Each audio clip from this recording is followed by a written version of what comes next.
I'm here to remind you that if you don't believe in something, it doesn't work. Your body reacts to your thoughts, feelings, and beliefs. I'll give you a personal example. A regular Reiki client of mine wanted to schedule a Reiki session for her husband. She explained that he doesn't believe in Reiki or in energy healing altogether, but she said that she is forcing him to have a session anyway. She said, happy wife, happy life. Now, as much as I like that sentiment, since I've always been the wife in this situation, it's bullshit. Happy individual with happy individual can mean a happy life, but even then, it's not always true, right?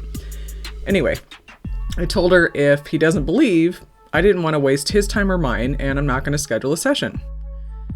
At the very least, I told her if he wants a session, he can reach out to me himself and schedule one. So a couple weeks later, apparently she had convinced him to reach out to me and schedule a session. I told him the same thing. If you don't believe, let's not waste our time.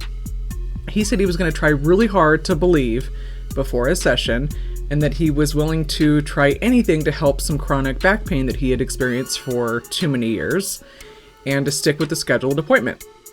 So, day of appointment, back when I was doing Reiki out of my apartment in Las Vegas, he shows up at my door. He's friendly, he's sort of hunched over and walking slowly due to his back pain, and he says he's ready to go. He was really nice, but I could tell that he still thought it was bullshit.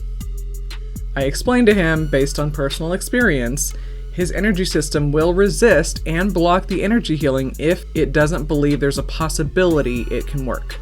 He said, no, I do, let's do it. So I have him lay down, I put a towel over his eyes for relaxation, also to make it a little bit darker for him, to darken his vision, and so he doesn't see the weird crazy shit that I'm doing with my hands and arms during the session. Surely he would think I was nuts and run out of there screaming if he saw what I was doing. So I set the music, break out the stones and crystals I was going to use for him, I sage myself and him, and we get started. One of the first things that I always ask in a session is, do you accept this healing for your highest and best good? He said, I asked him again, and I asked him to answer yes or no. He answered yes, really quickly. So I start my ceremony, and immediately I could feel that his energy system was completely blocking the energy. I told him he wasn't open to it, and then I asked him again, are you sure you accept this healing for your highest and best good? He said, yeah, sure. I knew at that point the session was not happening, and like I knew from the beginning, it was a waste of time. So I tried again and again, and he was not accepting any energy whatsoever. So I turned the music off, removed the towel from his eyes, and I said, sir, this isn't happening. You are not open to the energy. I don't know if this was some kind of test for me to see if I would pick up on your resistance, but it ain't happening today, bud. He started laughing hysterically. He said that he told his wife as he walked out the door to head to the session, he was going to test me and he was going to do what he could to block the energy. Of course, she gave him hell. I said, well, that's actually great because you wouldn't be testing me to see if I could pick up on you blocking the energy if you didn't have some belief deep down that this could work, that energy can be guided and channeled.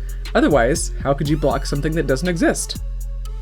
Now he said he was open, and he believed a bit more since he knew that I could feel his block attempts.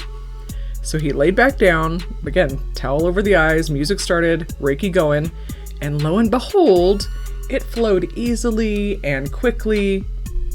Finally, he was accepting the energy. So the rest of the session went off without a hitch.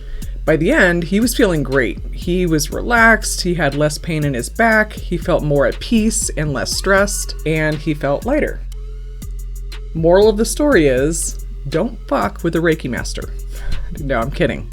But really, the moral of the story is your energy and your body respond and react to your thoughts, feelings, and beliefs, especially in a case where you are trying out some new therapy or Western medicine or alternative healing therapy. At least do what you can to have an open mind and heart. Otherwise, you're wasting everybody's time and energy, including yours. If you want something to work, you have to have some belief in the possibility that it can. And the more you believe it does work, the more it will work. Because again, your body responds to your mind, your thoughts, your feelings, and beliefs. That's why all of the trials with the placebos are crazy, because the people who take the placebos thinking that they're getting the real thing, and those that believe that it actually will work, it does. And a lot of times it works just as well, if not better, than the people taking the actual medicine, because they don't really experience the same side effects. So it's kind of a win-win. So if you want something to work, you got to have some belief in it.